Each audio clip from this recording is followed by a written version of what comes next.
Hi guys, happy Sunday. I just thought I'd pop back in here because like I said the last couple weeks, I feel like this is just what we're doing. I'm gonna try to get in the routine of doing this, but really why I'm here today on a Sunday, which is like family day for me, is that I feel just like called to share this. I led a training for a few hundred people yesterday morning, and my part of that training was chatting vision, as always, because it's my jam. And I just felt, I was like, gosh, I want everyone to like do this. I want everyone to hear this message. And really what that is just taking time out. So I kind of give them like a homework assignment. I said, I want you guys to take the time out this weekend, even if it's 15 minutes on your back porch or going, curling up on your couch with a cup of tea and a journal, and answer this question.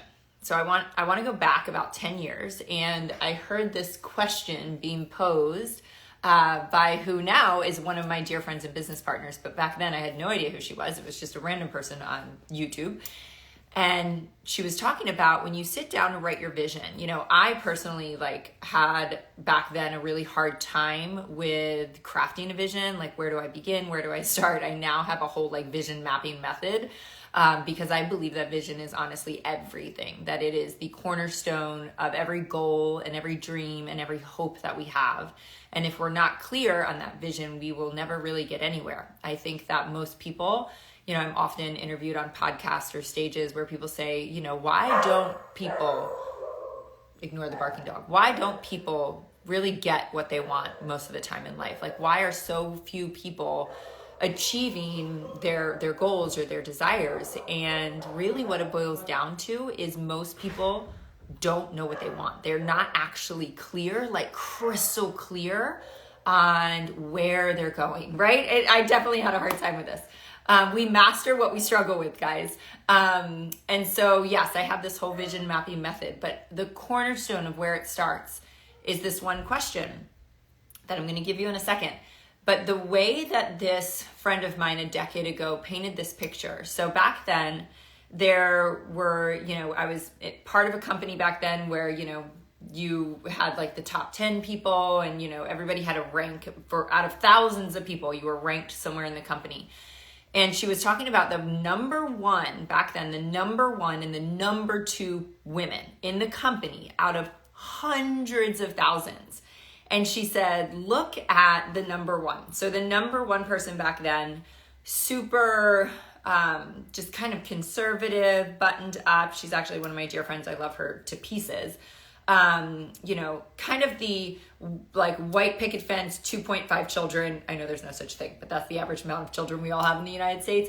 It's just the analytical, the, type A, the gets up and, very organized and deliberate and intentional, and everything is controlled and structured. And I'm a lot like that. And I knew what that person's life looked like.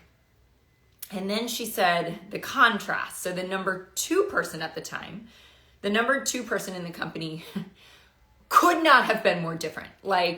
Hippie, wanderluster, wild child, tattooed from head to toe, lived in a new foreign country every month, no bedtime, no awake time, no children, fly by the seat of her pants, this beautiful, crazy wanderlust life. And the idea in painting that picture was you get to create whatever it is you want in your life, whatever you desire. We don't realize how much we are in control of creation, right? Really co-creation, but creating the life that we desire. And so many of us we're living a very unconscious life, right? We have things in our lives, we're in situations in our lives, we live in places, or we're in relationships with people just kind of by default that we're not intentionally creating. And so, drum roll, here's the question. If you had all the time and all the money in the world, and this is one of my 6 steps in the vision mapping method, if you had all the time and all the money in the world, what would your life look like? What would you create? What would your home look like? What would your free time look like? How would you give back to the world? What would your friendships look like? What kind of work would you do? Here's where 10 years ago, I remember doing this exercise, and one of the number one things I'll tell you when it comes to vision is don't overthink it. Just pick up that journal, stream of consciousness, put pen to paper. What if it goes in your head, it goes on the paper. Like just write. You can't do this wrong. But I remember when I asked myself this question 10 years ago, it was the first time that it really hit me that I had never really understood that I didn't have the freedom to create and live the life I wanted to create. For instance, when I thought to myself, if we, my husband and I, had, $1 billion in the bank and I didn't have to work and I had all the free time in the world, I was like, oh my gosh, I've never even asked myself if this is the town I want to live in. Like, never. Like, am I even living in the place I want to live, right? I am living in the place I want to live. I just moved a little bit out to the beach since then.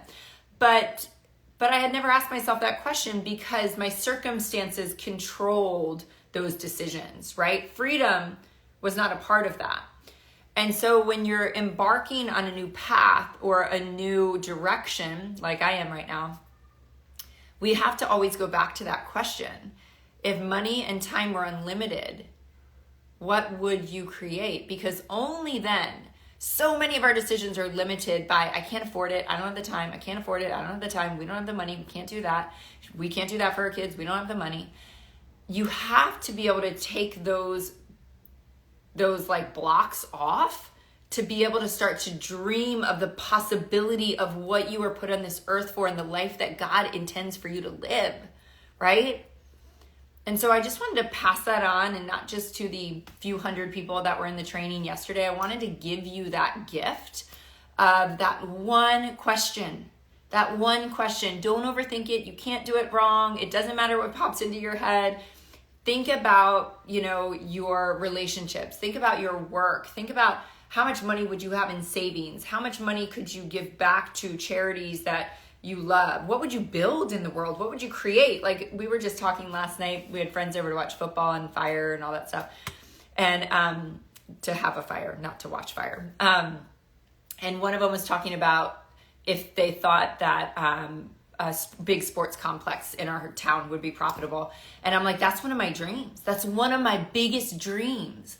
That when I have enough money one day, I want to build the biggest sports complex and not have to worry about it being profitable. I want to be able to give that to our community. Everybody's always like, you can't find gym space for practice, and it's just lacking in this town, and sports and children and all of that is so near and dear to my heart. It's the legacy my dad left to the baseball world, right?